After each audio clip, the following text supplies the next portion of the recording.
এমনকি আমাদের গাজার মুসলমান ভাইয়েরা তাদের জন্য সারা বিশ্ব থেকে ইফতারির জন্য সহরির জন্য যে ত্রাণ সামগ্রী পাঠিয়েছি সেই ত্রাণ সামগ্রী গাদা পুষতে দেওয়া হয়নি।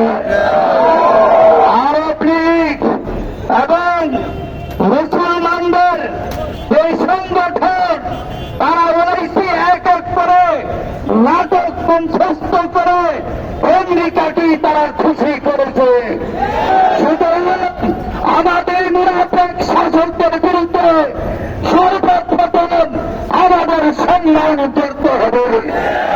আজকে যদি মুসলিম এই শাসকরা ইমানি চেতনায় বলিয়ান হতো, মাত্র 10-15 রাষ্ট্র যদি অস্ত্র সরবরাহ করত, সামরিক শক্তি দিয়ে যদি সহযোগিতা করত, তবে ইসলামী আস্তানা মুসলমানদের আরবদের ভূখণ্ডে থাকত না।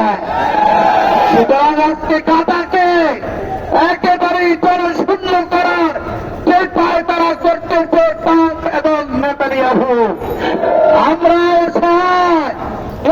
আল্লাহর দিকে হাত তুলে দোয়া করতেছি, হে আল্লাহ, যে হাজারি পাখিদারা আপনার পবিত্র ঘরের হিফাজত করেছেন, আপনার ঘর ফেরেশতারা বানাইছেন, নবীদের দ্বারা বানাইছেন, আর মানুষের চেহারা মানুষের হৃদয় আপনার প্রকৃতি হাত দ্বারা বানিয়েছেন।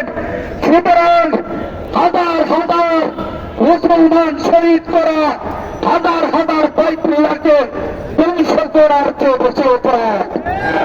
সুতরাং মুসলমানদের বুকে তাদারত্ব থাকতে আর একটা পুরোদিনের মুসলমানদের বুকে চলাইতে না পারে সেগুলোভাবে ঐক্যবদ্ধভাবে আমরা আন্দোলন চালিয়ে দেব ইনশাআল্লাহ। আমি আমার হৃদয়ের গভীর থেকে খিলগাঁও থানার বিভিন্ন ইমাম মুয়াজ্জিন খতিব মুসলিয়ানে কেরাম